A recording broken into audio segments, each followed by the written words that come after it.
un moment super fort que de s'arracher, hein, de s'extraire, de lâcher. Il faut lâcher prise, et forcément de demander d'en parler, ça fait monter l'émotion. La dernière fois j'ai fait 59 et que c'était pas ce qu'il fallait faire, puisqu'il faut faire moins de 57 et 13 heures ou 12 heures.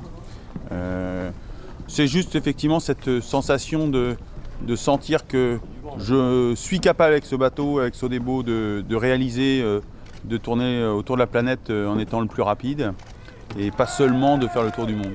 Quand on nous parle d'aventure à terre, on n'aime pas ça.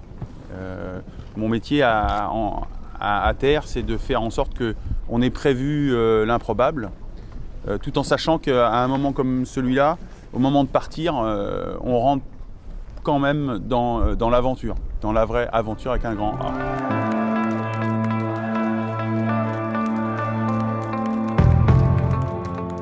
C'est une image assez incroyable quand même de voir un bateau qui part là et de se dire qu'il va se faire le tour du monde tout seul. C'est complètement improbable malgré tout dans un monde ultra moderne, je trouve.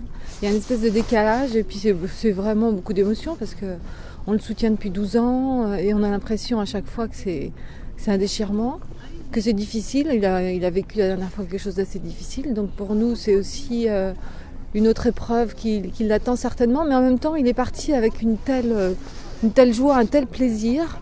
Il avait la banane, il avait une niaque terrible, donc c'est aussi à la fois c'est ambigu, hein, c'est un moment un petit peu douloureux et puis un moment plein d'espoir. Donc on n'a qu'une hâte malgré tout maintenant, c'est de devoir revenir dans j'espère 55 jours, quoi.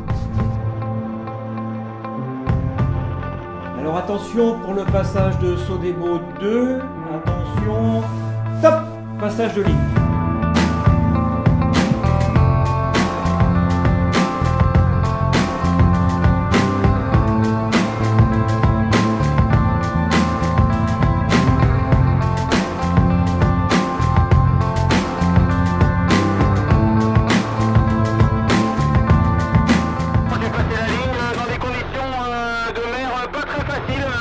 Très honnête, une houle assez de travers avec un vent assez oscillant entre 26 et 30 nœuds.